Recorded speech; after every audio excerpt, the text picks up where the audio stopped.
各位观众朋友，大家好，欢迎您收看藏人行政中央电视台本周西藏华语节目。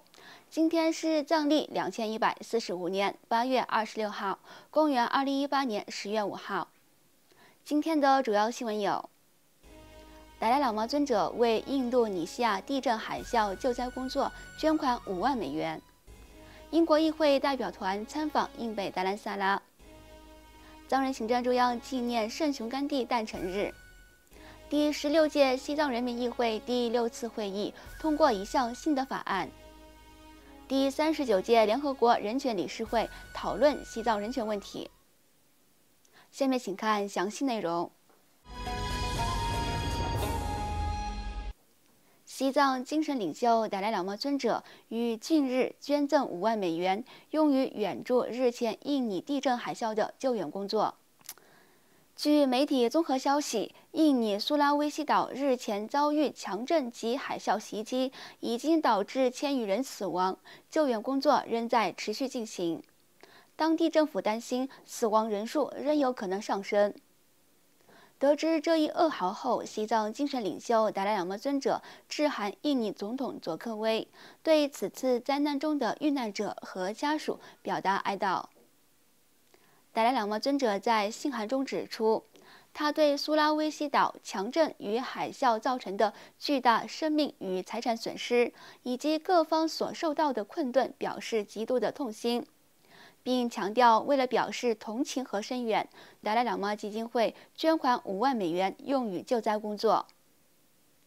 另外，由3名议员组成的英国议会代表团于9月26号到访印度达兰萨拉，参观了藏人行政中央各部门和当地多个非官方机构。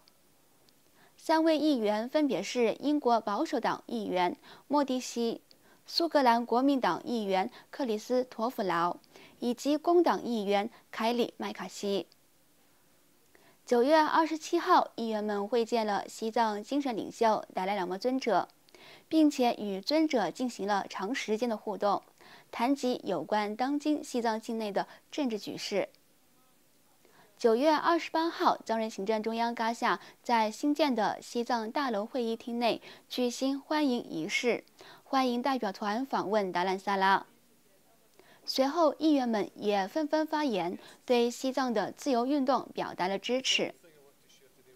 藏人行政中央司政罗萨桑格致辞，欢迎英国议会议员们到访达兰萨拉，并感谢了英国政府和民众长期以来对西藏自由运动的支持和关注。随后，议员迪莫西在发言时表达了对西藏事业的声援，并表示他和其他议员们希望并相信，在未来的某一天，西藏境内外的全体藏人民众能够重聚在西藏首府拉萨。而议员克里斯也强调，将会继续关注和支持西藏的自由斗争事业。此外，10月2号是印度非暴力之父圣雄甘地149周年诞辰纪念日。藏人行政中央内阁嘎夏以举办升印度国旗仪式进行了纪念。当司政罗萨桑格在回应印度和藏人媒体记者的采访时，回顾了圣雄甘地在印度独立运动时期所倡导的非暴力抵抗运动，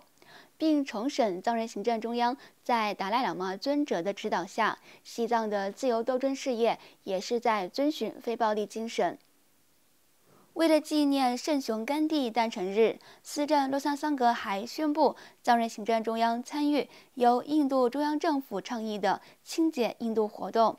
因为今年是藏人行政中央推出2018感恩印度年，以此感谢印度政府和人民长期以来支持和援助流亡藏人。与此同时，前不久刚结束的第16届西藏人民议会第6次会议，根据流亡藏人宪章，对选举法做出了一系列修改，并通过了一项新的法案。在第16届西藏人民议会第6次会议的第9天议程中，根据流亡藏人宪章，对选举法做出了一系列修改，并通过了一项新的法案。会议以2/3的多数票通过了一项主要法案，该法案根据流亡藏人的选举法第24条第7款，制定禁止所有区域协会、宗教教派和非政府组织提名及宣传司政和议员候选人名单。已通过的新法案，司政和议员在选举过程中，预选和正式选举都要经过。选举事务署在选举司政前，要对民众提名宣布不少于2名司政候选人名单。如果司政候选人只有1名，其在预选中获得的票数达到总票数的51%，就要认可为其唯一的司政候选人。若未达到，就要重新举行预选。如果某一候选人在预选中获得票数达到总票数的60%以上，那么该候选人无需经过正式选举，宣布被当选为司政。